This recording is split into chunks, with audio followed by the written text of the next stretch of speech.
아멘. 하나님의 말씀은 사사기 2장입니다. 사사기 2장 11절로 마지막 23절까지 말씀을 찾아서 한 목소리로 합독합니다. 사사기 2장 11절로 마지막 절까지입니다. 함께 읽습니다. 이스라엘 자손이 여호와의 목전에 악을 행하여 바알들을 섬기며 애굽 땅에서 그들을 인도하여 내신 그들의 조상들의 하나님 여호와를 버리고 다른 신들 곧 그들의 주위에 있는 백성의 신들을 따라 그들에게 절하여 여호와를 진노하게 하였으되 곧 그들이 여호와를 버리고 바알과 아스다롯을 섬겼으므로 여호와께서 이스라엘에게 진노하사 노략하는 자의 손에 넘겨주사 그들이 노략을 당하게 하시며 또 주위에 있는 모든 대적의 손에 팔아 넘기시매 그들이 다시는 대적을 당하지 못하였으며 그들이 어디로 가든지 여호와의 손이 그들에게 재앙을 내리시니 곧 여호와께서 말씀하신 것과 같고 여호와께서 그들에게 맹세하신 것과 같아서 그들의 괴로움이 심하였더라. 여호와께서 사사들을 세우사 노략자의 손에서 그들을 구원하게 하셨으나 그들이 그 사사들에게도 순종하지 아니하고 오히려 다른 신들을 따라가 음행하며 그들에게 절하고 여호와의 명령을 순종하던 그들의 조상들이 행하던 길에서 속히 치우쳐 떠나서 그와 같이 행하지 아니하였더라. 여호와께서 그들을 위하여 사사들을 세울 때에는 그 사사와 함께 하셨고 그 사사가 사는 날 동안에는 여호와께서 그들을 대적의 손에서 구원하셨으니 이는 그들이 대적에게 압박과 괴롭게 함을 받아 슬피 부르짖음으로 여호와께서 뜻을 돌이켰음이거늘. 그 사사가 죽은 후에는 그들이 돌이켜 그들의 조상들보다 더욱 타락하여 다른 신들을 따라 섬기며 그들에게 절하고 그들의 행위와 패역한 길을 그치지 아니하였으므로 여호와께서 이스라엘에게 진노하여 이르시되 이 백성이 내가 그들의 조상들에게 명령한 언약을 어기고 나의 목소리를 순종하지 아니하였은즉 나도 여호수아가 죽을 때에 남겨둔 이방 민족들을 다시는 그들 앞에서 하나도 쫓아내지 아니하리니 이는 이스라엘이 그들의 조상들이 지킨 것 같이 나 여호와의 도를 지켜 행하나 아니하나 그들을 시험하려 함이라 하시니라.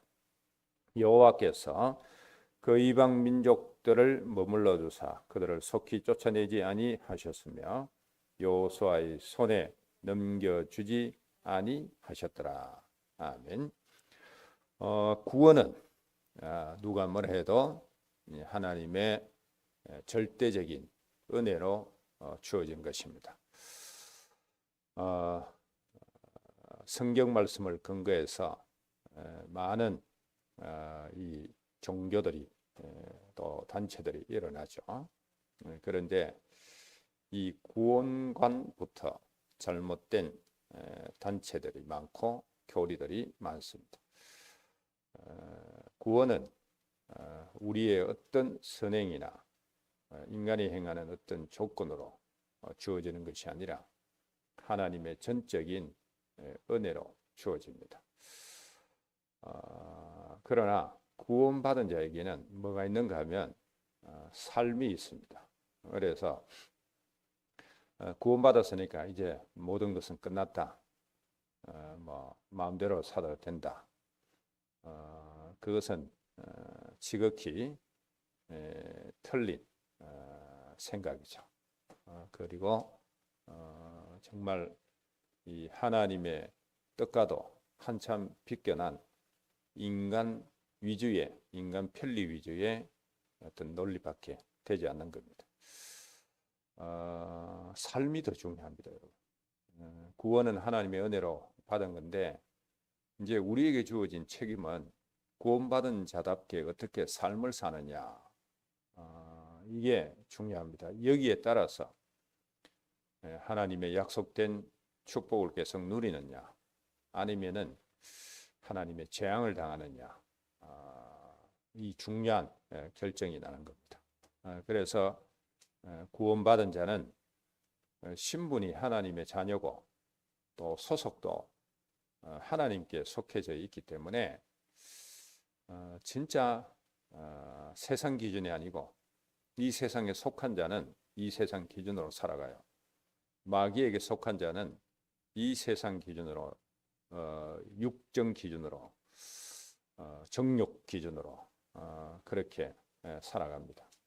그런데 하나님의 자녀는 소속 자체가 신분 자체가 이 땅에 속한 자가 아니기 때문에 하나님의 법을 따라야 돼요. 그래서 삶을 하나님이 주신 말씀 언약으로 살아가는 게 하나님의 모든 약속된 축복을 누리는 비밀이라는 걸 아셔야 됩니다. 그래서 이게 만약에 안 되어지면 하나님의 말씀을 놓치고 세상 것, 마귀적인 것, 인간의 육신적이고 욕망적인 것 붙잡으면 반드시 하나님의 재앙을 당하게 되었습니다. 이게 사사기가 주는 중요한 교훈입니다. 오늘도 그 사실을 우리가 확인합니다. 오늘 말씀 우리가 함께 읽었는데요. 이스라엘의 반복된 죄악과 하나님의 징계를 말하고 있습니다.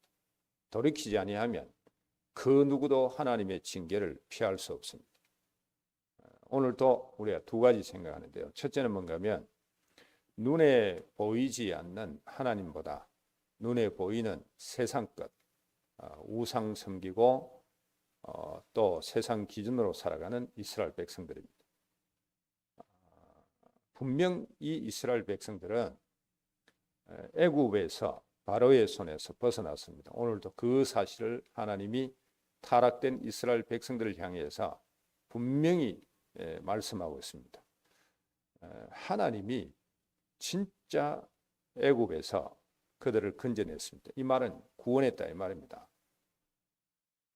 모든 부분에서 진짜 하나님의 절대적인 은혜로 구원의 축복을 누렸는데 이들이 이제 가나안이라는 삶을 이제 오직 하나님의 말씀을 언약으로 붙잡고 그 말씀을 굳게 믿고 하나님 섬기면서 인생을 살아가야 되는데 그 가나안의 삶이 하나님의 언약을 놓쳐버리고 우상 숭배하는 속으로 들어갔다.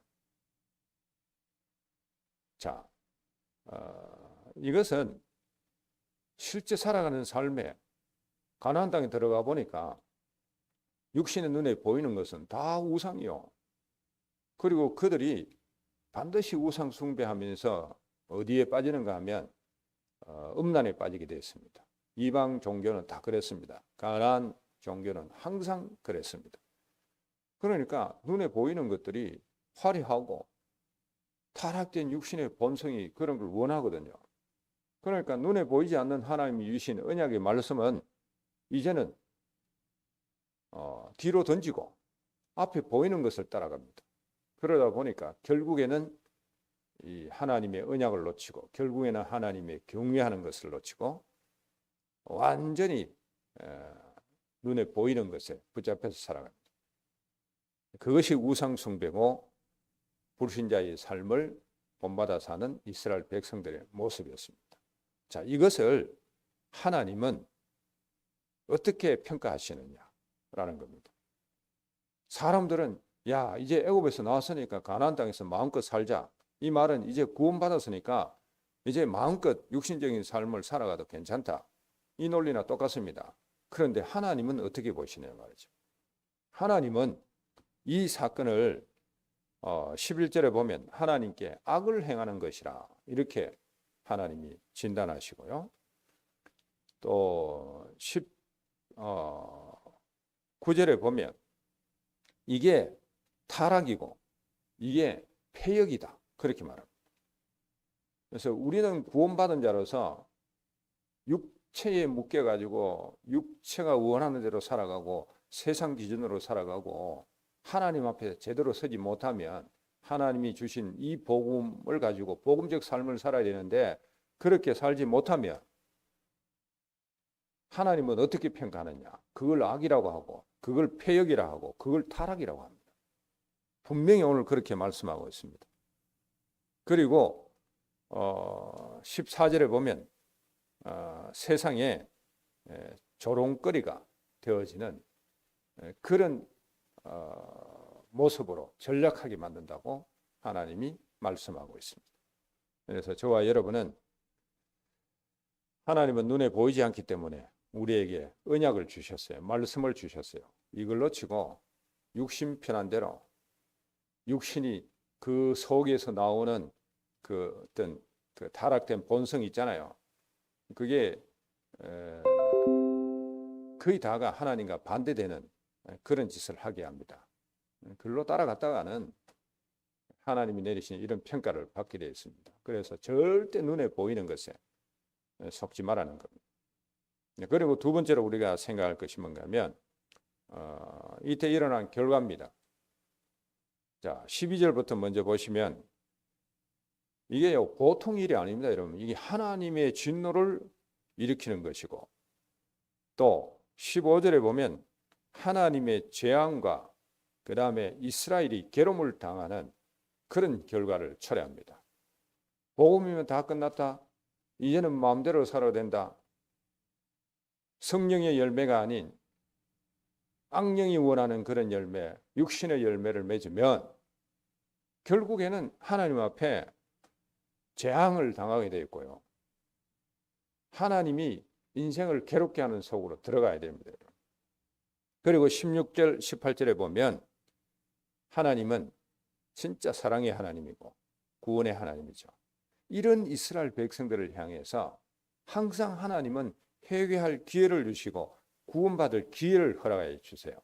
그게 16절에서 18절에 기록되어 있습니다. 자, 그 인물이 누구냐라고 했을 때 사사입니다. 우리가 이게 사사기를 계속 읽어 나가면서 확인해야 될 것은 항상 사사 얘기할 때는 하나님이 그와 함께 하셨다 이렇게 말합니다. 이게 진짜 복음이요. 타락된 그런 그 이스라엘의 삶의 현장 속에서도 하나님은 하나님의 구원의 역사를 이루어가는데 누구에게 회개할 때 그 구원의 역사를 이루게 하시는데 그때 쓰임받는 인물은 모두가 다 하나님이 함께 하셨다는 겁니다. 우리가 아무리 세상이 멸망해져 가고 내 옆에서 믿노라 하면서 타락해져 가도 진짜 우리가 하나님 앞에 선 사람들은 그 사람에게 하나님이 함께하는 축복을 주셔서 하나님이 이를 행하게 하십니다. 그래서 하나님은 이스라엘 백성들에게 구원의 역사를 이루게 하시죠. 그게 사사의 소명이었고 사명이었습니다. 자, 그런데 더 악랄한 것은 이렇게 해서 하나님이 다시금 기회를 주셔서 구원의 축복을 회복한 이 이스라엘 백성들이 그것을 악용을 했다 그 말입니다. 이스라엘은 하나님의 역사를 악용하여서 다시 더 범죄 속으로 들어갑니다. 완전히 세속화 되어지죠. 그 사실이 우리가 그 19절 20절 말씀에 나옵니다. 하나님이 재앙을 내리시는 것을 그 뜻을 돌이켰는데 그러면 믿음 생활 잘 해 나가야 될 거 아닙니까? 하나님이 우리에게 복음을 주셨고 깨닫게 하셨으면은 더 복음적인 삶으로 살아가야 되는데 복음이면 하나님이 그리스도를 통해서 다 해결했으니까 우리는 이제 괜찮아하면서 막 육체대로 살아갑니다. 그와 똑같이 지금 사사 시대 이스라엘 백성들이 했습니다. 그 내용이 19절 20절에 나옵니다. 거기 보시면 그 사사가 죽은 후에는 그들이 돌이켜 그들의 조상들보다 더욱 타락하여 다른 신들을 따라 섬기며 그들에게 절하고 그들의 행위가 뭔지 압니까 여러분? 우상 숭배하는 것도 맞지만 타락된 삶을 살았다 그 말입니다. 그리고 패역한 길을 거치지 아니하였으므로 또 하나님이 그들에게 진노하는 사실을 20절에 말씀하고 있습니다. 사사를 통해서 하나님이 구원의 역사를 이루게 하시고 다시 이스라엘 백성들에게 하나님이 은혜를 베푸시면 더 믿음의 삶, 복음적 삶으로 살아가야 되는데 딱 죽으니까 옛날 사람보다 더 심하게 더 악을 행합니다. 그 복음을 악용하는 거예요. 하나님의 구원의 역사를 악용하는 겁니다. 진짜 돌이켜야 됩니다. 그래서 21절에 보면 하나님이 가나안 민족을 진멸하지 아니하고 남겨놓으십니다. 그 남겨놓으신 이유를 22절에 설명합니다. 거기 보시면 이는 이스라엘이 그들의 조상들이 지킨 것 같이 나 여호와의 도를 지켜 행하나 아니하나 그들을 시험하려 함이라 하시느라. 우리의 믿음을 시험하기 위해서 하나님은 문제를 남겨놓으셨다. 그 말입니다. 사람은요, 문제 당해 보면 그 믿음 다 나옵니다. 뭐 멀리 갈 필요 없고 성경을 통해서 확인할 필요도 없고 오늘 우리 자신과 우리 옆에 있는 사람들 보면 조금만 현실적으로 문제 오면 그 믿음 다 나타납니다. 하나님은 안 믿고 염려 근심 속으로 들어가고요. 어찌해야 될지 몰라서 그냥 무너져 있고요. 무기력해져 있고요. 그러니까 이스라엘 백성들에게 하나님이 가나안 땅을 다 진멸하도록 약속했는데 하나님 그 약속 취소하시고 도리어 남겨놓은대요. 남겨놓으신 이유가 뭐라고요? 이 민족이 믿음의 조상들처럼 믿음 생활 잘 하는지 안 하는지 하나님 보시기 위해서. 여러분에 있는 문제가 뭡니까 여러분? 또 우리 앞에 다가오는 것. 그때 우리 믿음을 내가 확인할 기회예요. 진짜 우리가 우리 모습 보면서 내 믿음 없는 모습이 보여지면 문제 때문에 하나님 앞에 회개하고 진짜 믿음 선택해야 돼요. 그래야 하나님이 언약하신 그 언약이 지속적으로 우리의 삶에 역사하게 돼 있다. 그 말입니다. 분명 오늘 하나님 말씀합니다. 내가 너희들과 언약했던 건 나 그거 취소한다. 가나안 땅 민족을 쫓아내려고 했는데 안 쫓아낼 거다. 그거는 하나님이 약속하신 언약을 보류하는 거거든요. 언제까지? 이들이 회개하고 돌아올 때까지. 바른 삶을 살 때까지. 그래서 오늘 말씀을 통해서 저와 여러분들은 우리가 구원받는 하나님의 은혜인데 이제 삶은 진짜 하나님께 받은 은혜의 자의 삶, 그 삶으로 살아가야겠구나. 그것이 복음의 가치를 더 높이는 그런 삶이구나. 이걸 여러분이 깨달으시고 절대 복음 때문에 삶을 육신적으로 편하게 살기 위해서 복음을 악용하는 일이 없도록 진짜 우리가 깨어서 바른 삶으로 모든 이에게 정말 빛이 되어지는 세상의 소금이 되어지는 그런 복된 삶으로 살아가시기를 주의 이름으로 축복합니다. 기도하겠습니다. 감사합니다. 하나님, 오늘 또 귀한 은혜의 말씀으로 우리를 점검하게 하시며 하나님 앞에 우리가 온전히 서고 세상의 흐름에 편성하여 우리의 육신 편한대로 복음을 적용하는 것이 아니라 진짜 하나님이 원하시는 곳에 우리가 온전히 설 수 있도록 축복하여 주시고 이 세대를 본받지 아니하고 하나님의 언약의 말씀을 굳게 붙잡고 살아가는 복된 우리의 삶이 되게 하사 우리 모든 삶에 하나님이 약속대로 그 창조와 그 능력의 역사로 충만하게 임하는 증거들을 우리가 체험하며 누리게 하옵소서. 살아계신 주 예수 그리스도 이름으로 기도하옵나이다. 아멘. 자유롭게 기도하시길 바랍니다.